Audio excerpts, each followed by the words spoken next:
Hello everybody, good evening and welcome to this week's Old School Q&A. Not to be confused with yesterday's stream, which was focusing on Below Ice Mountain. Hey, 2 streams in 1 week, who are we? Anyway, I'll be your mod, or I will be your mod, but I'll also be your host, Mods Ayiza, and I'm joined by the wonderful Mods Sween. Hello. Mod Roq, who has not appeared on the stream for about 15 years. Howdy. And Mod Kirby, who also hasn't been on the stream in quite a while. First stream. Technically true. Is it your first stream? First stream, Yes, did this the is my first introduction. stream. Did a hazing. Hold on a Hazing. second. Let me quickly check. Is there anything in the script to talk about this? I don't think There's so. now. There isn't. But... Hey everyone, meet Mod Kirby, our newest old school Hello. J-Mod to the stream. Mod Kirby, do you want to tell everyone on the stream what do you do? I'm a junior content developer working in operators. It's nice. It's chill. I'm not an interesting person. Move along. Okay. Well, I do have to ask you some questions because it is at this point it's just part of the ritual. Fair enough. So, tell us a little bit about your old school journey. Do you play? What's your favorite piece of content in game? What's your least favorite piece of content in game? What would happen if I said I don't play right now? Would Twitch chat actually just vilify me? Almost certainly. I would Unfortunately for them, I vilify do play. No, I'm a quest guy. Got my quest cape like literally just as soon as I joined. It was like really nice timing. Shout out to the people behind Sins of the Father. That quest was amazing. But yeah, What's your favorite quest then, if you're a quest guy? Sins time. of the Father. Oh, is it Sins of the Father? Okay. Yeah. I just thought No, you were that getting quest is genuinely appreciation, you great. know? I appreciate is it because it's a really good quest. Yeah, it is a really good quest. Okay, what's your least favorite quest? Rat catchers. The stealth Why does that stealth section even exist?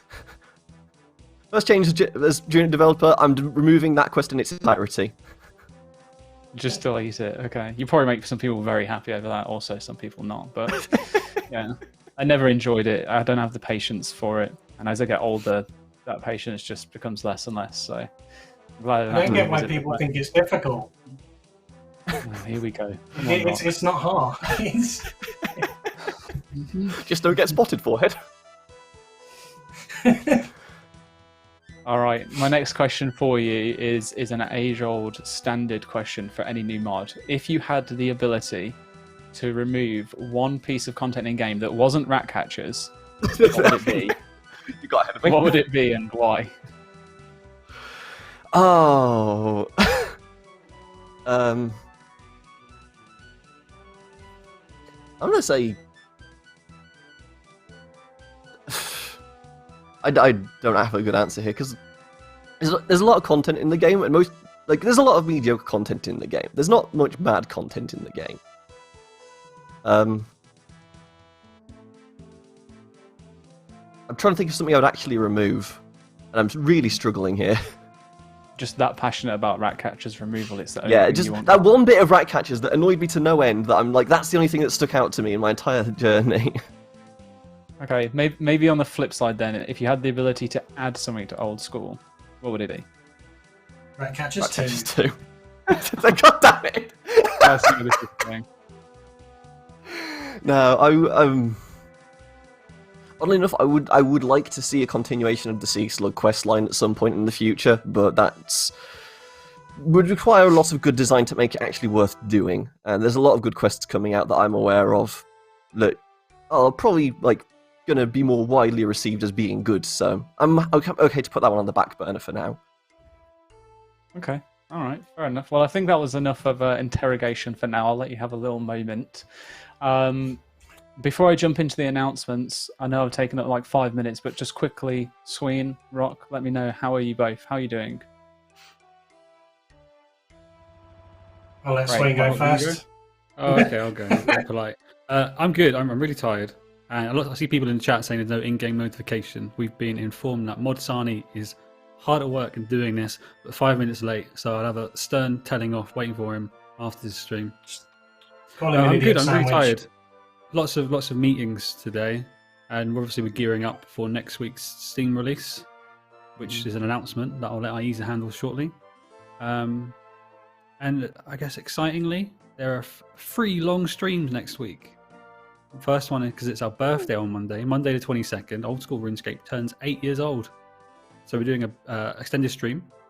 And then Wednesday, Steam launches. So we're doing a big special fancy stream for that. And on Thursday, Mod Ayiza, do you want to tell them what's in store? Oh, I was just about to say, wait, what's happening on Thursday? But I realise it's the one thing that I'm setting up out of it all. On Thursday, we'll be giving you a sneak preview of clans and the development of the clan system so far, which will be hosted by Mod Ash. So yeah, you'll be able to see the system, how it's been developed so far, the intricacies of it, and all that kind of good stuff. With Mod Ash is very typical kind of like hosting style. So I'm assuming that there'll be lots of paint, as in the program and drawings and text. Because unless he was going to just get some paint tins out, I'd be a bit concerned, and I hope that's not the direction of the stream. But you never know with Mod Ash, that's the beauty of it. We're going full Bob Ross. We'll have that to show you, and then there'll also be a blog that will be coming out next week as well that kind of like goes into the clan system again in a bit more detail. But the stream itself should be something really fun and good to look forward to. Cool. Well, thank you for that, Sween. How about you, Roq? How are you? Busy as always, keeping with the game updates and everything else. Wednesdays are always a fun day for me, so Thursdays I kind of like need to just catch up with myself. But with Steam next week, I'm already got my hands deep in that, for getting that sorted for release. Okay, cool.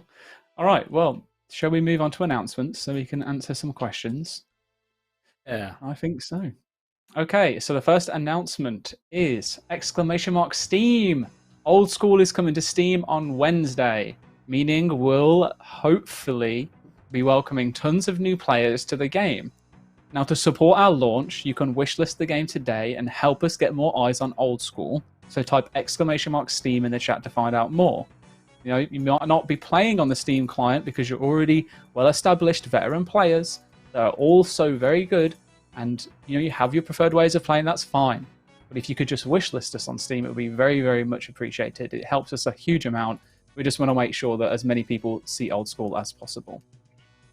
The next announcement is Game Update. So if you haven't already, go ahead and celebrate in style with Old School's 8th birthday event. Travel to Lumbridge and help Duke Horatio control... Is it Horatio? Horatio? I've never had to say that out loud. Yeah, I've never said that out loud before. Duke Horatio. Control the guests who have gone a bit bananas. Wow. Also, discover a Hamlet in school. No, the thing that we read in school was holes, and I can't remember and roots. We did holes as well. Yeah, I don't remember reading Hamlet. But we did Shakespeare too. We probably did Shakespeare, but I probably didn't listen. So I can't really remember. I wasn't very good at school, I'll be honest with you. But that's a story for another day. Yeah, Holes was good. I liked the movie too, which we also watched in school. Yeah, Shia LaBeouf. All right, anyway, let me redo this one because you interrupted Game Update, and now I know how to say Horatio. So, Game Update. Celebrate in style with Old School's 8th birthday event. Travel to Lumbridge and help Duke Horatio control the guests who have gone a bit bananas. Also, discover a darker side to Varrock in a new Last Man Standing map. Game Update for all of today's editions, which went out yesterday. So, thanks for that one, Sani. Again. That's 2 strikes. 3 strikes and he's out, right, Sween? It is end of year review today. I'm going to have to revise that score. For the record, if anyone from the HR department is watching, this is a joke. Quest is the next announcement. An quest. Willow, an energetic archaeologist, is hunting for her next big discovery. Take a look at our concept for Below Ice Mountain, Old School's next novice free-to-play quest that will unlock new skill and activities, loot, and more. Use !quest for more information. And as always, if you have anything you would like to ask the team or myself, then please at Old School RS with your questions. All right, that's the announcements out of the way. Are we ready to go into... Okay, we're good. Don't mention number 4 yet. Okay, so we can talk about some user-generated content. I really like this segment of the stream. So if behind the scenes can show image number 1, this has been created by Presleek, a lovely little comic strip here. And the title is, He Certainly Threw a Monkey Wrench in the Works. And it goes, okay, good. They haven't noticed I'll be honest, me. I heard the word monkey wrench, I was expecting the cursed banana. Oh, I always love I'm having Presleek's to open comic. the Reddit thread so I can read it properly. Oh, okay. I can read it for you if you want. Yeah, please. Voices too. Okay. All right. So the first one says, okay, good. They haven't noticed me. Just don't make a sound and keep hidden. You'll be all right. Hello there, human Presleek. I see you there, Presleek. I could use your help, Presleek. Won't you come along, Presleek? Okay, fine. Ignore me, I guess, as Presleek's in jail. There you go. That is the comic strip. I hope you enjoyed it. All right. Now, moving on swiftly to tile number 2. This was posted by a perky banana on Reddit, and it's titled, E-Data's spotting at the Grand Exchange after the 8th birthday event feels weird, man. Obviously, with the new animation, where everyone turned into a monkey, which I think is fantastic. People have been very creative with this. I'm sure if you've seen the Old School Reddit recently, you'll have seen some of the levels of creativity. Teabags come to mind. All right, image number 3, if you could, please. And there's a few of them here that we'll go through, and let's all just reminisce on the adventures of Jacob 1117. Who will help me defeat Bandos? Please, I pay. I love the story of Jacob. Are there any more images that go along with this? There are. Okay, so it went from Jacob at the Grand Exchange to Jacob the rock crabs in full Bandos with the rune claws. And quite the audience. So, yeah, just... Now Jacob is a Slayer Master. Absolute king. Sure. 1, 2... I think that was the last one. So, yeah. Just want to say massive props to the Old School community coming together and basically championing behind our cute noobs. I hope to see a lot of that with the Steam release next week when all those... fresh spawns end up in Lumbridge. Show them the same kind of love. Perfect. We may have another image that we can show you as well a little bit later on. We just got to sort out the placement of it on the screen. But that's all we have for now. So let's move in to some questions. And we've got some, first of all, that look to be related to Last Man Standing and the birthday event. So basically, this week's game update. The first one is from Murder Pura, asking, adding LMS rewards to the collection log was said to not be done because of how Irons can just sell their rewards back.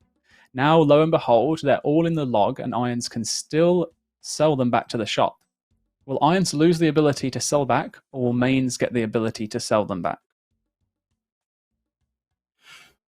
So when the LMS rework came out and the collection log, this was kind of something that I personally felt passionate against because I'm not very keen on the mechanic as a whole. But as time has gone on, a lot of people have requested such a feature, and something like all the other mini games are in there. Why isn't LMS? It makes sense for it to go in there, etc. And the thing that bothered me was that Castle Wars has always had the ability to sell stuff back.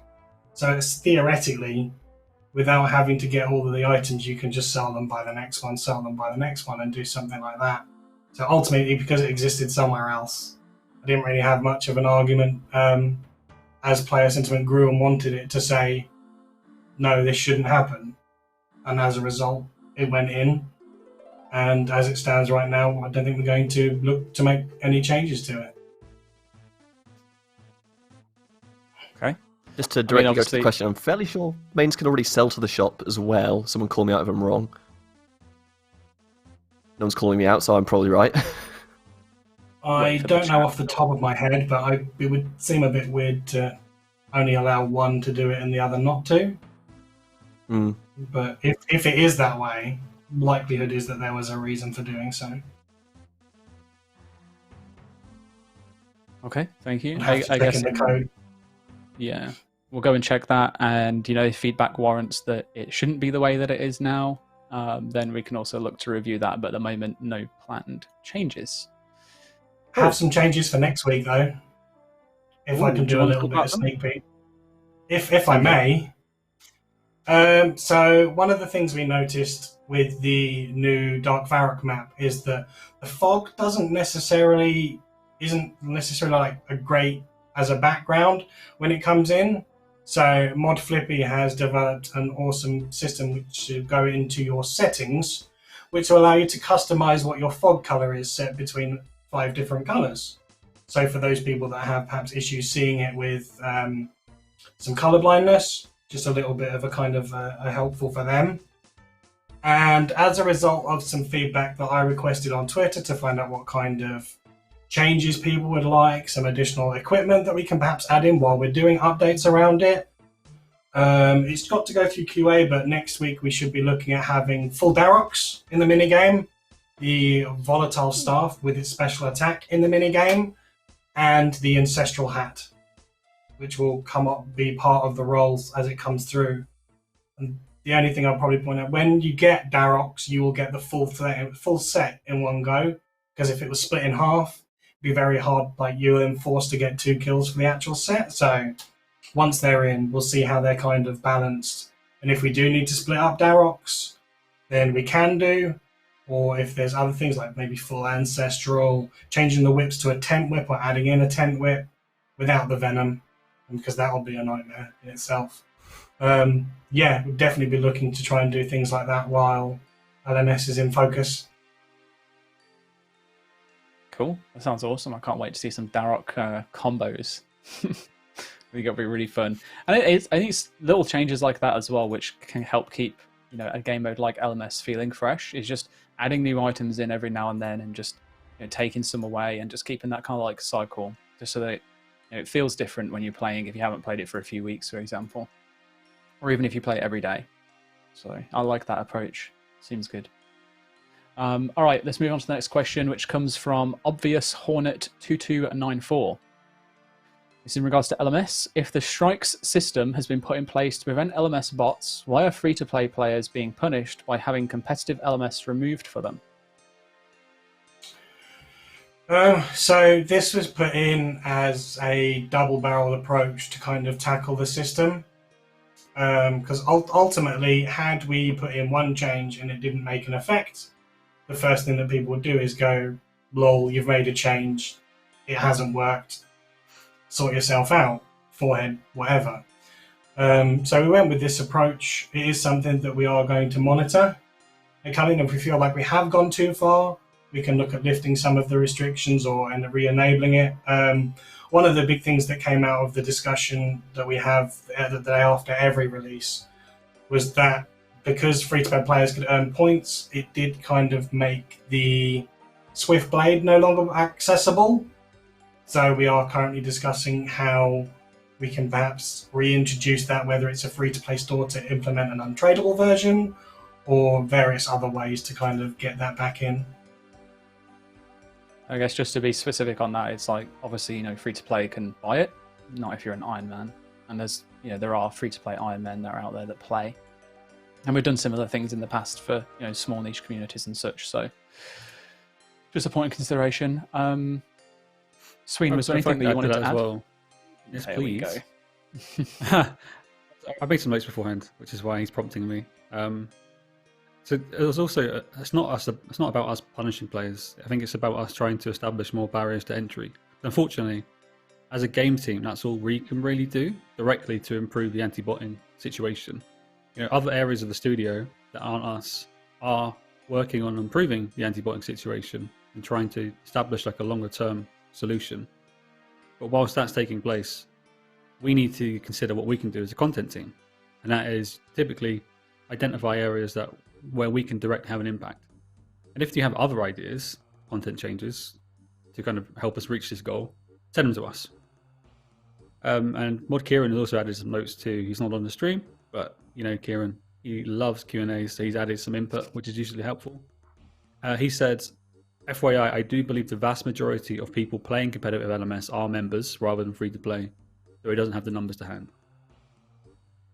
I can send it. I've seen the numbers, and it was a lot more than I expected. But there was a decent amount in free to play as well. How much of them were the kind of player we want there? I don't have that to hand. But yeah, it's something we'll continuously monitor and tweak as we feel necessary and as feedback comes in, etc. Cool, thank you. The next question comes in from Jeeves. Oh, wow. Normally you ask Jeeves the questions, but no, they're asking them. Is there a reason that there is once again no competitive EU LMS World? Sorry, I couldn't help myself. Yeah, the worlds switch based on the PvP world rota, and as a consequence of that happening at the same time as competitive being removed from free to play, it was just unfortunate that they coincided.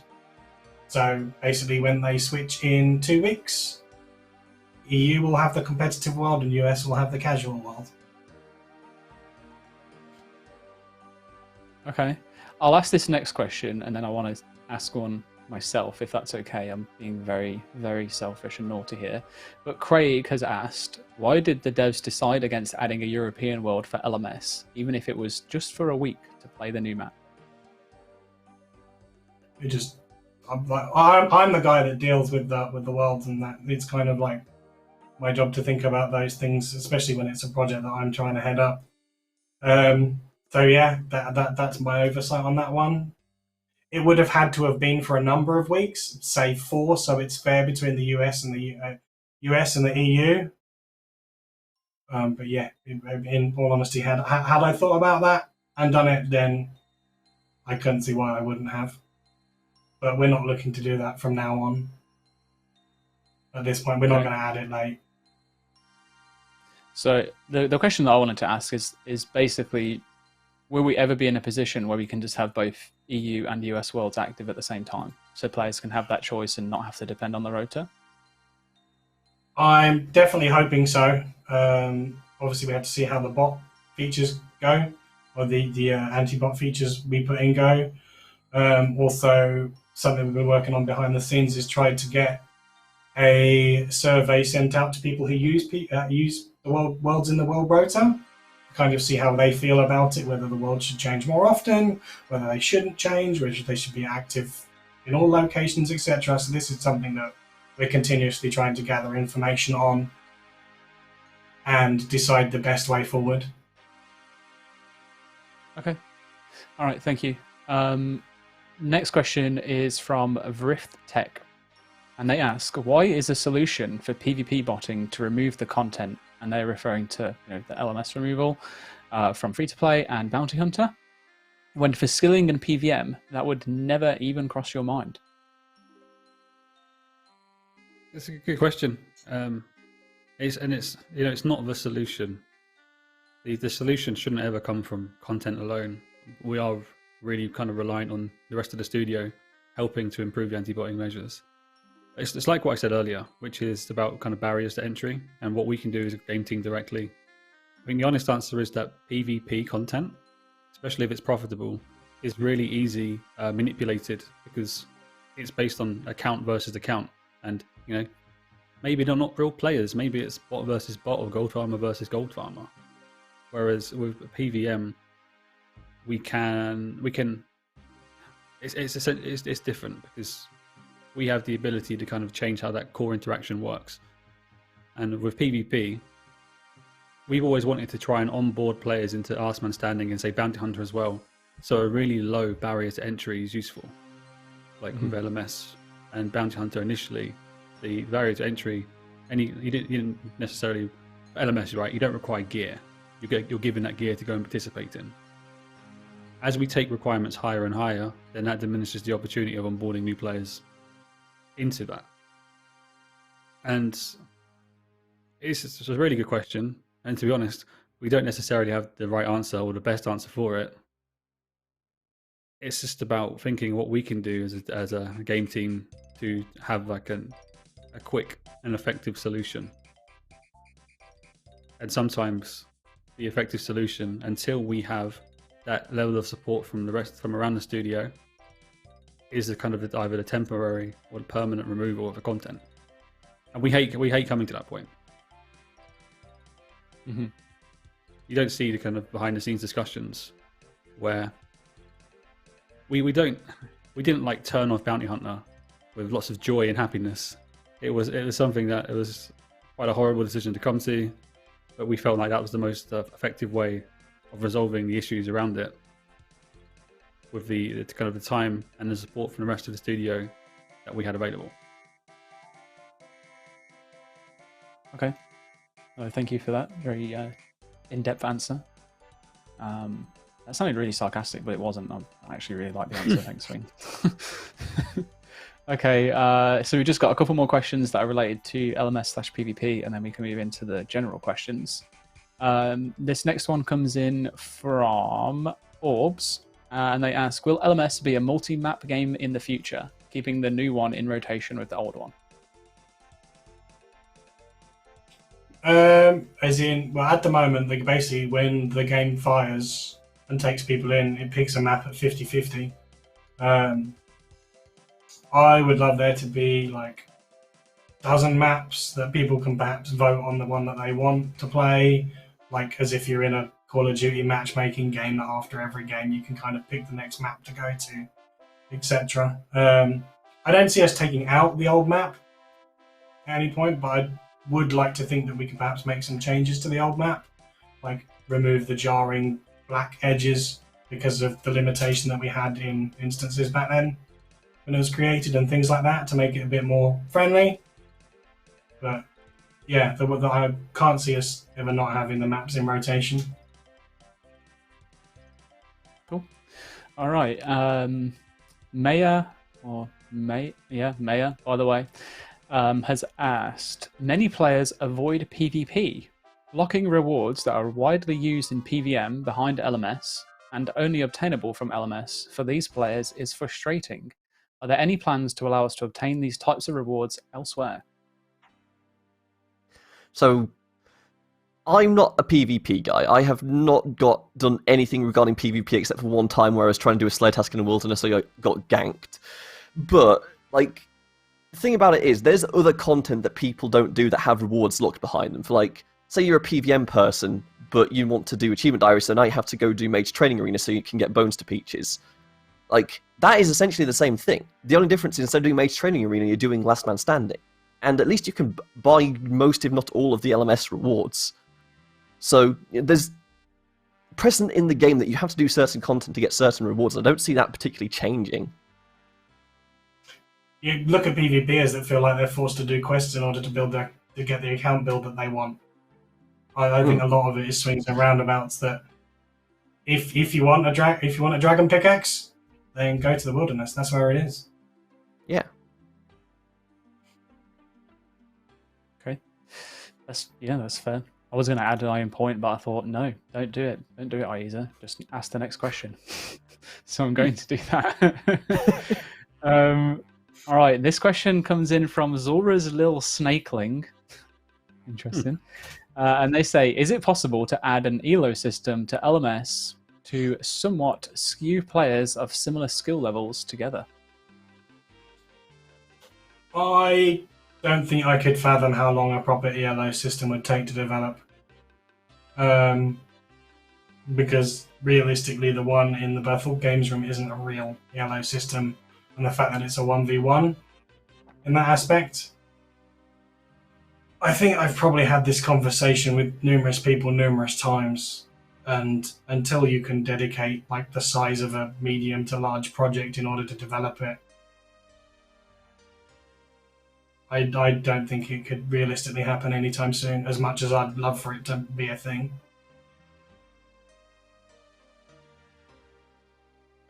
Okay. Cool. If I was to add to, I like the idea of an elo system. I can't really talk to the feasibility of it, just like kind of Roq alluded to, but I would encourage people to kind of think about the other considerations that come with an elo system, things like smurfing. There are other games, right, competitive games, whose entire focus is that kind of competitive arena. Games like League, where all they do is competitive gameplay. For us, it's just a small part of an MMO. So would there be an expectation that we devote like huge amounts of moderation to watching elo and watching smurfs and watching people manipulate and then start a new account and that kind of stuff? Because that's not really realistic. So if we were to ever add an elo system, would you be fine with us adding it and then accepting that we're not going to be enforcing it like we're Riot or something like that? So because after all, our mission is create like an awesome MMO, not building an esport. So if you're fine with that, that's cool. Mod Kieran also added some points too, which is, an elo system requires a large enough active player base queuing for the game to work effectively. And then if I was to respond to Kieran, it would be, yeah, that's really true. But then there's also the notion that an elo system might encourage more players. So then you've got the kind of chicken and egg argument, like elo system would encourage more players, but to justify an elo system, you need an active player base, and it becomes quite difficult. So I've not really had any answer. Kieran. Well, Kieran's not here. I love talking to the guy. What can I say? I just play conversations in my head for sometimes. No, that's cool. I think it's some good insight, and looking at the chat, it's definitely brought together some pretty interesting discussion. So it'll be interesting to go back on the VOD and catch up on what you've all been saying, / speak to Sani afterwards and get his input on things. All right, this is the last LMS question from Shoot Slamer, which asks, are there any thoughts to make loot chests in LMS that don't require killing a person to access? Like upstairs in houses and stuff, just so you have to use the environment a little bit more and get rewarded for searching the area? Not really. I mean, it's called Last Man Standing. The whole point is to kill everyone else and survive to the end. So It doesn't change that. It didn't change that goal, though. Like, it's not. We're not going to change the end goal to go and open chest and explore. I mean, other battle royales have those kinds of chests where you can go. For me, it's a case of gaining a benefit from actually not really doing anything. I'd argue that might do well to kind of encourage less skilled players to come and play. If they know they can be rewarded for exploration, get some better gear, and then they might have a chance against skilled players because they've got a very slight gear or supply advantage. I'd argue to say we probably already have a slight problem with people hiding and forcing people to go, like having the ability for people to go around the environment to pick up these chests to get gear upgrades without having interacted with anyone else. And they only encourage that. Keep this going. I like the core problem with battle royales. Well, this is exactly how these kind of discussions go, and we have this back and forth where people have different opinions. Essentially, what game design is. So, I mean, I guess a couple of points just to like remember that when LMS first released, wasn't it exactly like that? And it had like real issues with people basically saying that it was all down to the RNG of what you got out of your chests, as opposed to it being a, more of a skill-based PvP game. So like our balance to that was to introduce the, the random reward chests that spawn every so often. You don't need to kill someone to access those. So if you were looking to, get a little bit of loot, those are definitely things to be, keeping an eye out for. However, does that mean that, like, because we did it before and it didn't work out as well, that we could never do it again? I don't think so. I think it's okay for us to be open to the idea of, like, maybe adding a bit of incentive for that exploration, but maybe not at the moment when we have issues, with people hiding and such. If there was, better ways to, I don't know, maybe highlight someone who's hiding by arrows, directions that kind of like say, hey, there's someone in this corner. They haven't been in combat for so long. Like, that could help balance it out. So I think it's one of those that, if we were looking at general changes to LMS, it could definitely have potential to come back. Especially now that we've got like your starter gear. So you always know you're going to have a standard of gear to start fighting with. A little bit of a different environment. But I can see why there's appeal to it. The good thing on this topic is that there's not really a wrong answer about it, because everyone has their ideas on how they think the game should work or what they want the game to be. And the whole point is putting those ideas together and seeing kind of what a group consensus comes out as to try and build the best minigame essentially that we can. Mm-hmm. Hey, who knows? Maybe we could be in a future time where like there's different versions of LMS that run in rotation as well, and maybe the 1 week it is random gear in chests that upgrade your starter gear, and then it goes back to normal. There's so much potential with LMS, and so many ways that we can expand on it. So, not ruling it out, but maybe not tomorrow. But definitely not tomorrow. All right, so that was the last kind of like LMS related question. We've got one about the birthday event, and this comes in from Obvious Hornet 2294. Again, oh wow, they've got some spicy questions, Obvious Hornet. Just thinking the same thing. They're really putting us to task. Yeah, really are. And the question is, why is the cosmetic cape from the holiday events members only? So this has actually been discussed a lot internally. We've asked the same kind of question. And cold hard truth is that we are experimenting with highlighting the benefits of membership. We're going to see if there's any impact. If there isn't, we're not going to do it again. And if there is, I don't know. That's the honest answer.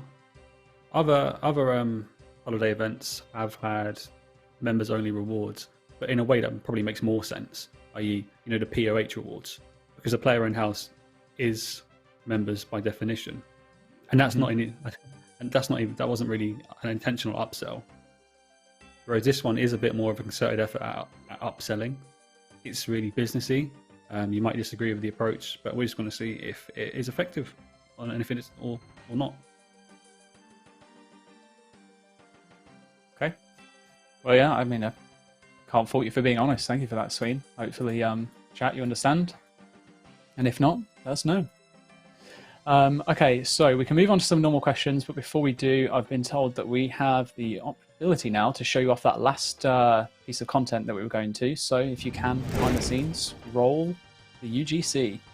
And this is titled Asking Players What They Love About RuneScape from Benjo RS. I always love these. Mm-hmm. Yeah.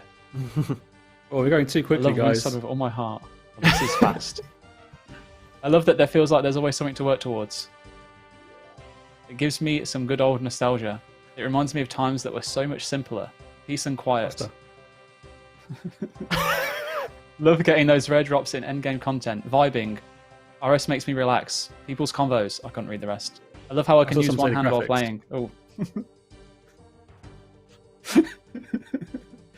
Right.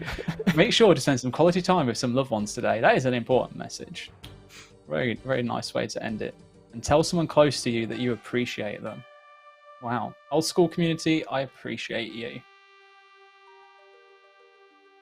And we appreciate Benjo RS, and we've actually cropped off their handles. So that is .com/Benjo. I'm going to try and guess it. I don't know if it's Benjo RS. Oh, Benjo underscore Benjo RS on underscore Twitter, I think RS. it was. Yeah, on Twitter. Cool. Yeah, they're always good threads. If you haven't already, go and check the thread out on the old school Reddit. And I tell you what, I'll wait. Can I post a link in here? Probably. There's only one way to find out. Someone said that was scuffed in the most old school way possible, and I love it. And I have to agree. Oh, sometimes it just be the way it be. All right. I was in a meeting earlier today, and we're looking at, and this is really boring. We're looking at overhauling the way we approach like social media assets. The kind of stuff pictures we post alongside blogs and whatnot. And one of the core requirements we put for old school is that it's okay to be a bit scuffed, because that's what old school is. Yeah, I mean, God, you got me as a host for a Q&A. Definitely scuffed. Well, one of us was making the self-depreciating jokes. I'm glad it was you. Yeah, this is my forte. Don't you worry. Okay, if we can go back now into Q&A mode, we've got some questions that I'd like to get through that were pulled from our social platforms. So thank you to everyone that did provide some for us to ask. And this one comes in from Lexperiments. The Zealot Robes just came out and are super cool, but also have a super low high alch value. When they're untradeable and don't even give PKers a lot on death, was it purposeful that they're essentially not supposed to be used at the Wildy altar, since they'd require hours of effort to get back? If not, are there any plans to raise the set's high-out value? Thanks. And I think this comes down to the fact that that they don't even get saved, doesn't get saved over bones. If you're taking like superior, they have, like, dragon if you're bones or... doing good bones, they're only like a couple hundred per piece. And the problem is they were designed with similar concepts in mind to the other skilling outfits, like the lumberjack outfit and the farmer's outfit. The key problem there being there's no tree patch in the wilderness. So, yeah, I'm not opposed to trying to like maybe see if we can change the high alch value to something more sensible so you can keep over a certain number of bones. I don't remember off the top of my head the high alch values of like really high level bones, unfortunately, but it's something that I'd be willing to change or look into changing. I think pretty sure you could just change the player cost value of the item to be higher than the bone, and then it should protect over it. Obviously, a stackable then makes a difference, but it would make the equipment protect over the bones, like, and be considered higher than the bones themselves. Cool. I think it makes sense, especially because it's like untradeable. I know that, you know, with the wilderness altar being that deep in the wilderness, that, you know, if you lose any untradables, they are lost completely. And obviously, you know, for other untradable items, we have made it so they would protect over things that are typically seen as, you know, cheaper to get, whether that's by value or by time. So I think it's fair as well. All right, next question comes in from Saeed Burr, and they ask, how are you guys going to prevent Pharaoh Sceptre farms? Oh, and we got Sween's response in here. Hello. It's on the stream. Right. What? All right, you don't have to speak. Just read the question underneath it. Okay. Note to production: please remove Sween's comments from the questions. Thank you.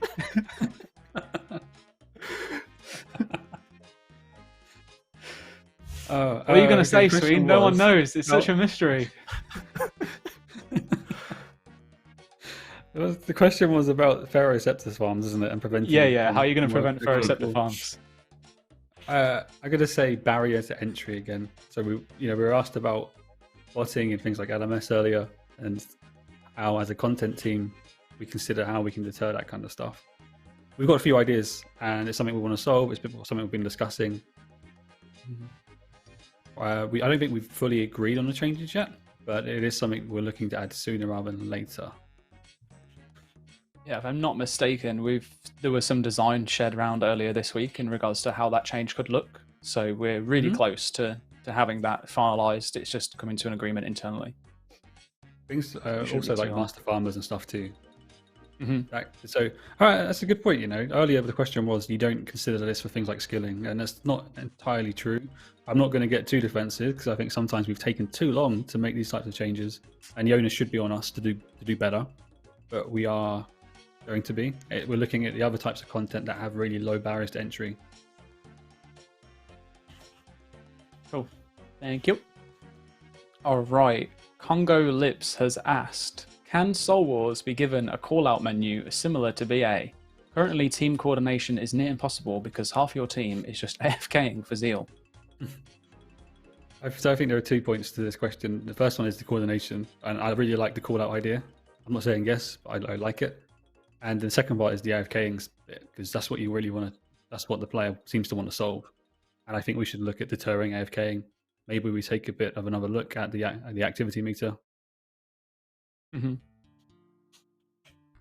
Cool, that makes sense. I know that when we looked at the activity meter before, we did say, you know, it's a case of monitoring it and revisiting it if needs be. So yeah, I'm sure we can get some decisions made on that. All right, next question comes in from King Adam Mate, and they ask, when can we expect to see the Gazette this month? Next week, next Thursday, it should be. It's not going to be a huge one. That's because we've got a lot of other comms going on. Yeah, we're launching on Steam that week. We've got our 8th birthday event stream. We've also got a big clans reveal that day. So the types of stuff we'd usually include within the Gazette are being shared separately. What are we looking to cover? We've got the usual message from Mike D. He kind of talks about how, as a game and a product we're doing. That said, he's in Texas, and as you know, Texas is having a bit of a tough time of it. he's been, I hope you don't mind me saying, he's been off for a few days and trying to get things sorted. Hopefully, we'll be back in time to get an article written. If not, we'll place it. Maybe it could be a message from somebody else. And we're also going to introduce you to lots of new JMods. You know, we're aware that we didn't have a Gazette in January. And I think, like I mentioned in last week's stream with Ayiza, Kieran, and Mike, we've onboarded lots and lots of new people, including Mod Kirby. So enthusiastic. Wave politely and move on. I like it. This next question comes in from Paccaroni Cheese, and they ask, can we have more ways to benefit from skilling at high levels? It doesn't have to be XP rates, but the amount of resources that come in through monster drops make things like fishing, woodcutting, mining terrible GP per hour while being kind of slow to train unless you only want experience. I think that depends on the method already. I think it depends on the method that you're looking at, but if we had to do anything, rather than buff skilling, I'd reduce the ones that come from PVM. I'm going to be honest. Mm-hmm. Like I said, depending on the skill, certain skills will have things that will allow you to get GP methods, and then some will be XP methods. That's how we kind of balance them out when it comes to designing. So is there a gap in the XP per hour at a certain level that we can access, or with GP per hour? So rather than buffing, I'd tend to go for a nerf, but I've seen how the community have reacted to the nerfs we proposed recently, so I won't push that one too far. I was going to say, like, there's still a difference between, like, in PVM, there's still a difference between PVM that makes money and PVM that gets you XP. Like, I'm fairly sure crabs don't make substantial bank. So there's definitely scope to make more high-end skilling activities if that's the direction we wanted to go. It's just currently they are limited to stuff like Zalcano and Sepulchre, so there's definitely more design space to work in there. Cool. Sween, I think you wanted to say something as well? And then you made me laugh in the chat. Sorry. What was I going to say? I think what Roq was talking about, the drop rebalance, that's a crucial part of it. Because until we start moving resources from monsters to actual, the stuff that should give the resources, it makes it hard to do that. That said, I'd also want any profitable skilling to be quite interactive. I think we're generally quite happy with PVM being profitable because it requires a lot of input. Whereas clicking a tree and then waiting, which I used to love doing, when I was a kid, just chilling in a cavity and cutting yews, that was a good money maker for the time. But now, why should that be as profitable as going and killing bosses? So I'd either want new interactive content, profitable skilling content, or at least interactive content to get something to make the skilling more profitable and beneficial. Like the Gentle Tractor's Catalyst idea, that type of thing. You do something interactive, get the catalyst, and that makes it profitable and worth it. Or we add a new skilling method which directly is profitable and worth it. Cool. Thank you. All right, next question comes in from Black Neon, and they say, can we get somewhere in the game to view our current Slayer task streak? Right now, it only tells you as you finish a task. It could go on Slayer Master Dialogue, Slayer Gem / Helm, or the reward shop interface. I could have sworn we were looking to do something like that when you check your task on a gem or a helm. I'm sure I've had this discussion before, but that seems the most logical place to put it. I was thinking if there's space on the dialogue tree for the Slayer Masters themselves, but yeah, just put it on gem as well. When it tells you how many you've got on your task and what it is and where it's from, you can literally just put a line to say your streak is currently X tasks. Cool. All right, that sounds good. I like it. I was going to say, what do you mean? It already exists, but then I remembered it's actually on RuneLite. I've just grown too accustomed to it. So I think it's nice giving some feature parity on the official client. So sounds good. Thank you for the answer. Next question comes from Fun Pants. When Theory of Blood first came out, you mentioned a potential easier version with reduced rewards for learning / solo players. Any chance we could talk about this again? Whew, that is a throwback. Wow, Theory of Blood entry mode. I remember putting that blog together. Oh my god, can you remember that? I was gonna swear then, but can you remember that mess? Yeah, I remember that. Was it? Can you remember that something show? Yeah, Jeez. that was an interesting time in our timeline. I'm going to use the word because I can't think of what else to say, because now I'm thinking of swear words too. So thanks. Yeah, I mean, we did mention a potential easier version, and the whole kind of like reason behind that was, like, to be honest, on the release of Theatre of Blood, it was seen as like really difficult, and the participation levels was much lower than I think any of us internally had like anticipated. Because when comparing it against the other, raid content that was available, it's Chambers and Chambers of Xeric. I mean, yeah, you're not going to have a great time going in as level 30 or level 40, whatever, but you can still go and you can still be put into like a mass and have fun there.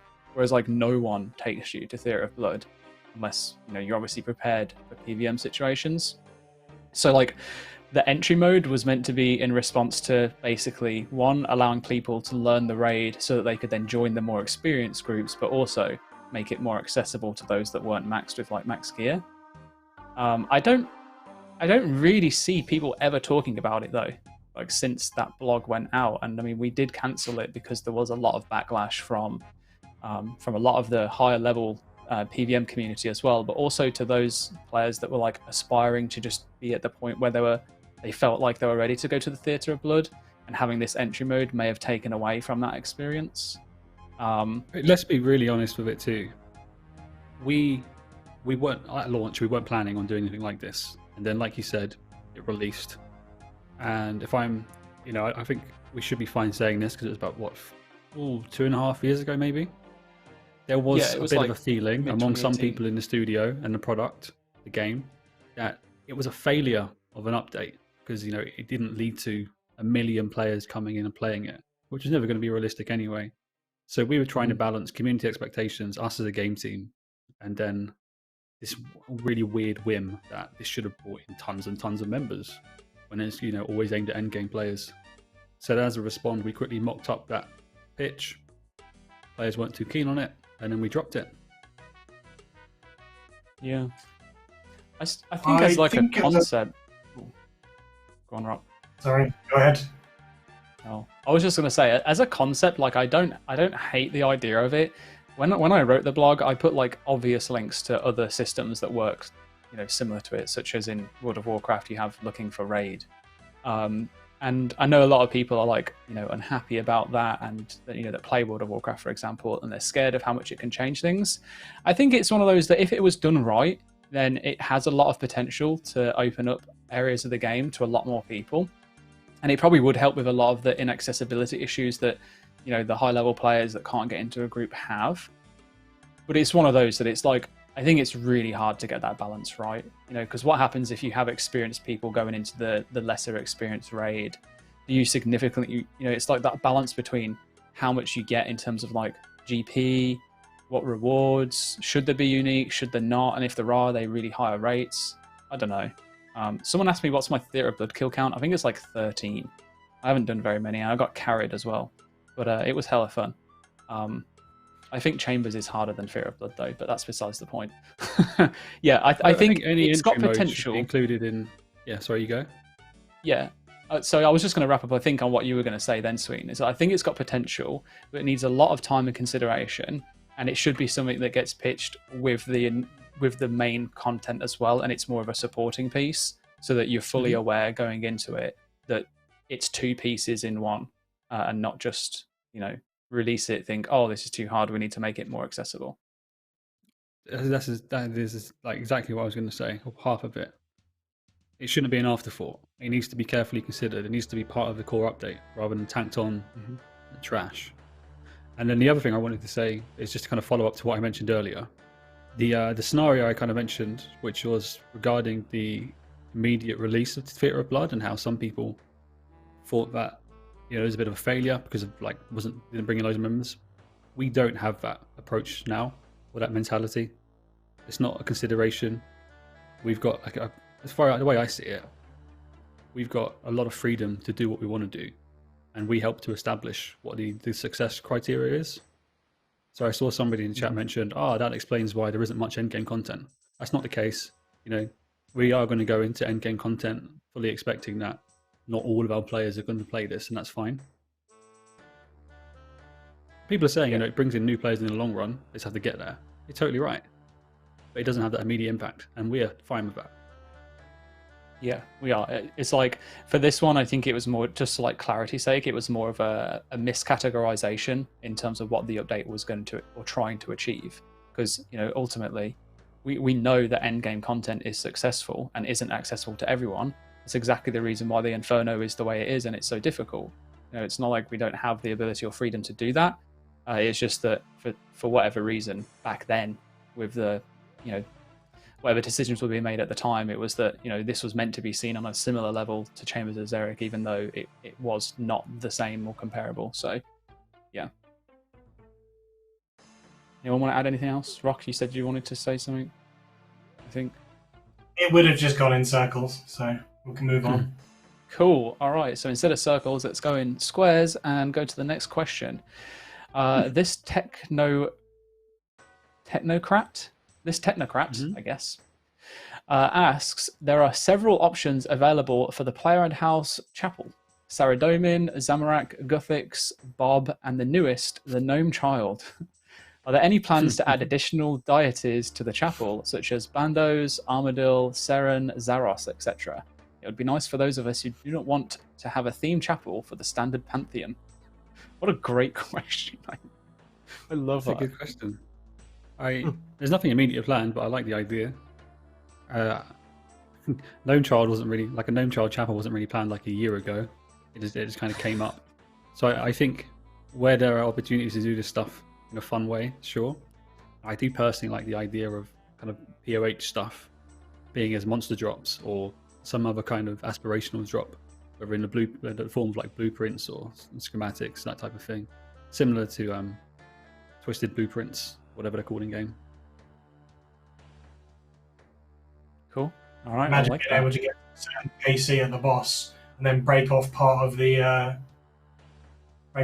altar that's inside the room in order to take it with you. So there was some sort of a requirement, but wasn't related to a drop. Oh, I like it. Get your hammer and chisel out. Time to steal some artifacts. All right. Next question comes in from TikTok Jad. Great name. Recently, you cleared the gold farmers from Zalcano high scores, which was great. But very quickly, the high scores have been repopulated by gold farmers all over again. It's clear the problem lies with Zalcano itself. By being high GP per hour and low XP per hour, it only appeals to gold farmers with very few legitimate players interested in it at all. The content itself is good, but the rewards just don't meet what real players want. Could you increase the XP per hour and decrease the GP per hour for Zalcano? I think there are a few points to this question. The anti-cheating aspect, we've made it really clear to the anti-cheating team, who are doing a really great job at targeting kind of players prominent on the high scores, that we expect it to be done really regularly. So credit to Mod Tyrant, Mod Trident, and co for doing those bans and also sharing news of a ban as well. I think next is the actual content change aspect. I'm not averse to it, but I think it would want to be polled. I haven't been to Zalcano since like near release, and I've kind of jotted down some numbers that I think I remember, like 15k mining and 2k rune crafting, etc. So they are low, and I'm not opposed to buffing it, but players are rightfully very protective of XP rates. So this would need to be polled. We can't just we offered Zalcano as low XP, and I wouldn't want to make that change without polling. I think it's the same with like the drop table as well, is that it's become such a... I know like we are looking at meta changing things and such, and there's probably going to be people in chat that are like, oh, catering for Iron Men or whatnot, but it has now become like part of the established meta for getting your supplies for Iron Men, and it is a great alternative to like the previous ways that you would have got them. And that's obviously something we would need to take into account as well, because impacting the GP per hour, yeah, okay, it's like it might not be as big of a deal to mains that are doing it for the money, but the way you decrease the GP per hour is by putting different items or less of the same items, and that obviously then has a knock-on effect to other people that are playing the same game. So it would need to be approached with caution. I think I'm more in favour along the lines of what Sween started with, personally, is that, you know, anti-cheating team doing an awesome job, more of a focus for them now, continue to be a focus, and hopefully that will help with just clearing it out on a more regular basis so that we don't need to make content changes there. Because it already has that, you know, high barrier to entry. It's not like you can go to Zalcano at level 1. It is locked behind a lot of requirements, so content-wise, that would be like the final step for us, and I'd like to avoid it where possible. Cool. All right, next question. I'll do this next question quickly because we are at 6 o'clock now.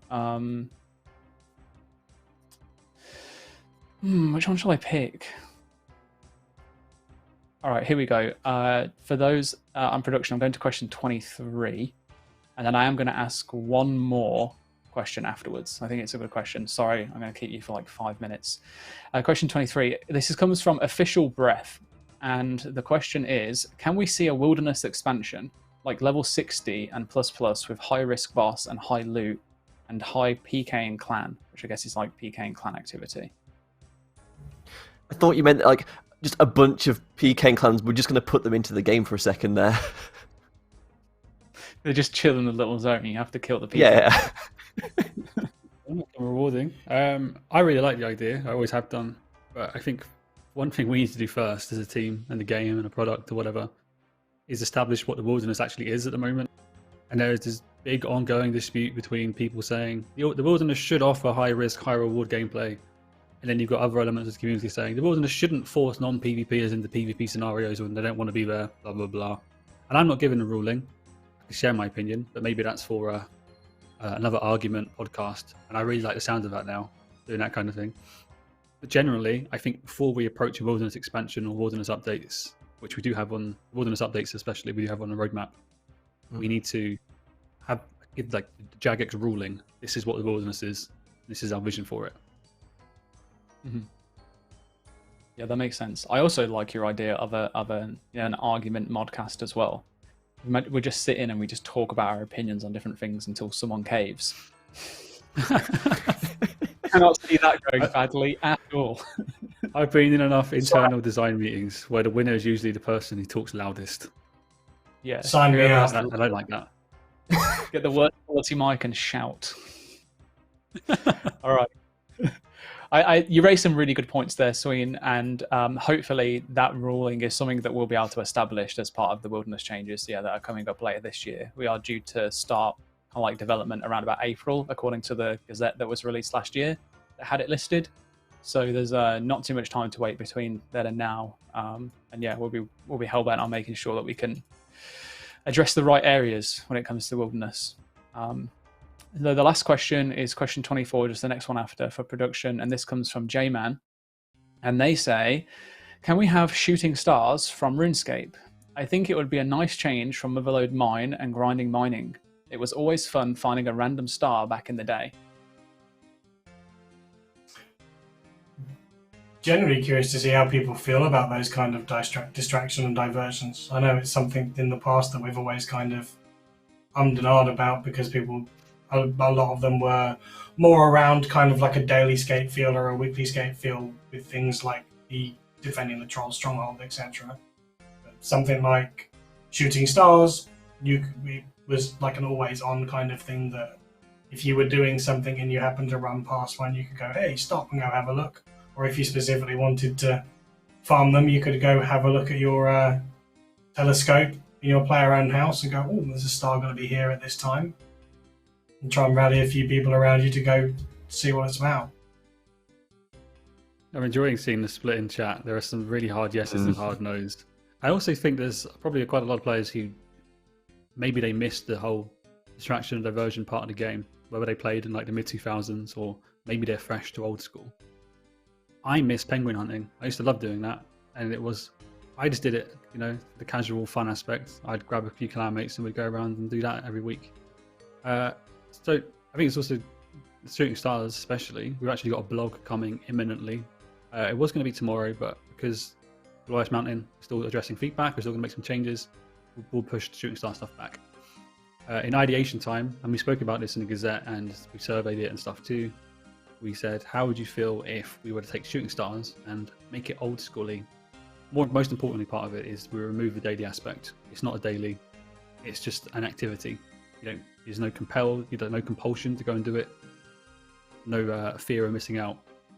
We looked to add more locations, revise the rewards to make them more suited to old school, tone down XP, that kind of stuff. And in terms of content, because it's done in ideation, it's actually pretty near to be released. So if we do blog it and you like it and we poll it and you vote yes, then it wouldn't be long until it's added. So I think the notion from the chat is interesting, a nice bit of split. A lot of the no's are because they just don't like the daily aspect of it. So maybe you'll like our proposal. And we'll get that in front of you soonish.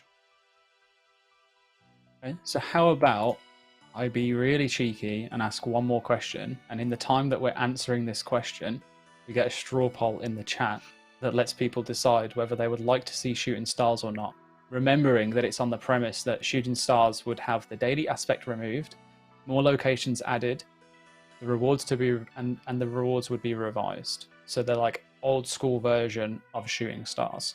There's a straw poll in the chat now, so go and vote. We'll answer this next question, which will be the last question. And then when we've answered that question, we'll look at the results and see what you said. All right, cool. So this one comes in from IPRS, and they ask, could we get a switch on the world list that hides PvP worlds completely? I'll talk to the technical workings behind this, because I'm a dum-dum who doesn't know technical stuff. But in terms of like the idea as a concept, I'm not opposed to it. I think PKers who use PvP worlds would oppose it. But I'm of the opinion, surely you want people going to the PvP worlds willingly to play on these worlds rather than just hoping that they misclick. It makes perfect sense to me. I know that there are warnings on them, but if at the end of the day, if you're clicking on it because you didn't, and you then don't enter the world because you saw that warning, you didn't want to enter the world in the first place, right? Okay. You can go both ways on this, really. Like, there's not supposed to be a list of worlds, and there's that warning there to stop you going into the PvP world. But at the same time, if you're not interested in PvP, you're not going to those worlds anyway, so you don't even want to see them. Okay, that's a fair point. All right, well, I gave you enough time to answer the poll, hopefully. We've had like nearly 1,000 votes. That was mad. So, that was quick. I don't know if we can get that up on screen. The straw poll results. Okay, the answer is no. So instead, I'm just going to tell you what the results say. The straw poll question was, would you like to see shooting stars in old school RuneScape? Option 1 was yes, and option 2 was no. And it is at 80% yes. With 994 votes, we've now gone down to 79% yes. But it does seem that if Twitch chat were a representative of the old school community, the majority of you would like to see an old school version of shooting stars. So that's interesting. I guess keep an eye out for the blog that Sween mentioned. Cool. Was there anything else that anyone here wanted to cover before we close up shop?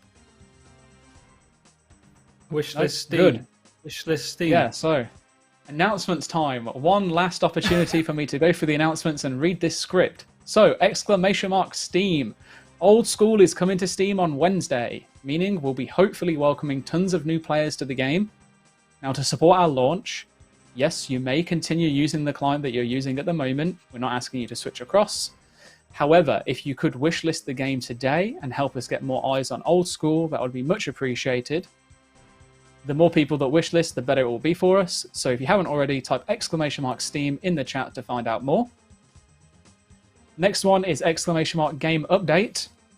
Celebrate in style with Old School's 8th birthday event. Travel to Lumbridge and help Duke Horatio control the guests who have gone a bit bananas. Also, discover a darker side to Varrock in a new Last Man Standing map. Game update for all of yesterday's editions. Good change there. Thank you, Sani. And then the last one is Quest. Willow, an energetic archaeologist, is hunting for her next big discovery. Take a look at our concept for Below Ice Mountain, Old School's next novice free-to-play quest that will unlock new skilling activities, loot, and more. Use !Quest for more information. Alright, and on that note, that is all we have time for this evening. So, Sween is pointing his finger up. Go ahead, the teacher has allowed you to speak. Thank you, sir. Next week, three long streams, 3 really good, exciting streams. So Old School turns 8 on Monday, the 22nd. I think we're going to be live from about 3 p.m. until 7 p.m. GMT. I'm not going to convert it. Google time zone because do it yourself. Lots of cool segments, including the league's data stream part. And then on Wednesday, the 24th, same time, 3 until 7 p.m. GMT, we're doing a big long stream for Steam, cross streaming on Steam and YouTube as well, as we always do. Hello, if you're watching on YouTube, I've got the chat open. And then on Thursday, the 25th, and this is particularly relevant because people are asking about clan progress and group Ironman progress. Well, there's going to be a little sneak peek at the clan system progress with Mod Ash, and then a blog following that too. So there's like 10 hours of streaming next week. We are going prolific. Let's take this full time. We're all just going to quit and become full-time streamers.